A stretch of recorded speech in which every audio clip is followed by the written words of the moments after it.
Welcome to Building a Character, a new series where I go ahead and try to build a Super Smash Bros. Ultimate DLC fighter.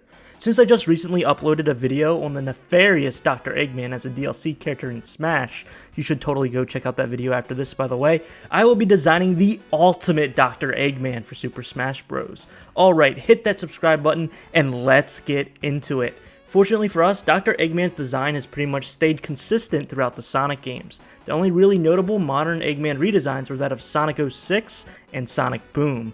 Ironically, both these games tried to reboot the Sonic franchise and failed miserably.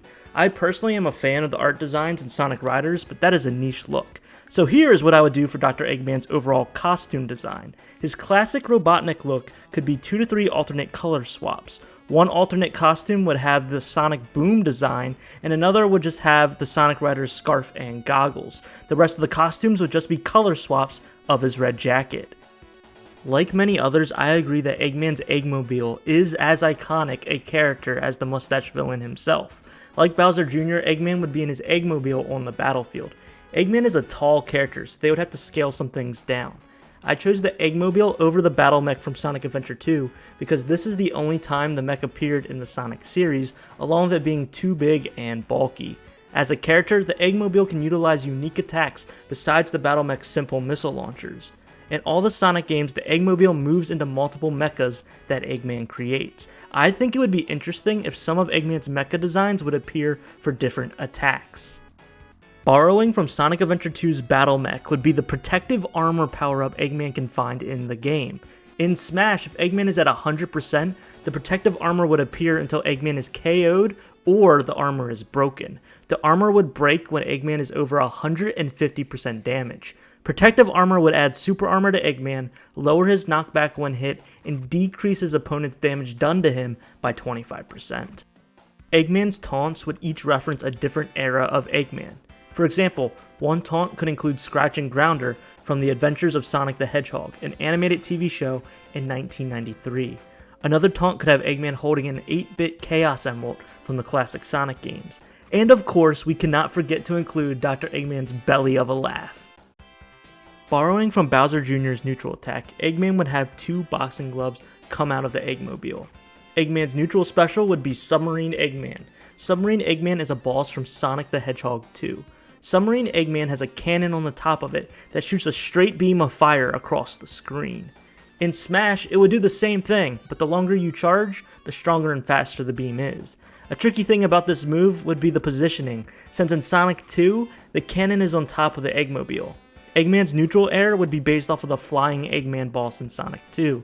Flying Eggman has a bunch of moving metal orbs surrounding him. Eggman's side special would be the Eggmobile D from Sonic 2, also known as the Drill Machine. The Eggmobile would transform into a 4-wheeled vehicle with a drill in the front and have Eggman thrust forward similar to that of Wario's bike. But once the input is made, Eggman is locked into that direction and cannot turn around until the move is complete or interrupted. Eggman's down special when on the ground could be 2 springs that pop out from the right and left side of the Eggmobile, similar to the Eggman springs found in many of the classic Sonic games. Eggman's down special when in the air would be his mine drop from the Starlight Zone boss fight in the original Sonic game. The spike would drop straight down below the Eggmobile. Laundromobile would be Dr. Eggman's up special in recovery. From Sonic Mania, the Eggmobile would use its thrusters and front propellers to push Eggman back up on stage. If the enemy gets caught in the Laundromobile's propellers, it could work like King K. Rool's recovery. Eggman's down air would be the Eggmobile spike, similar to the Spring Yard Zone boss in the original Sonic game. A small spike would poke down at the opponents below. Dr. Eggman's forward air would be the Takachi Eggman from Sonic 2. Basically, a giant hammer comes out to whack his foes. Back air is tricky. I was thinking Eggman could actually use the Eggmobile's thrusters similar to Rob's back air.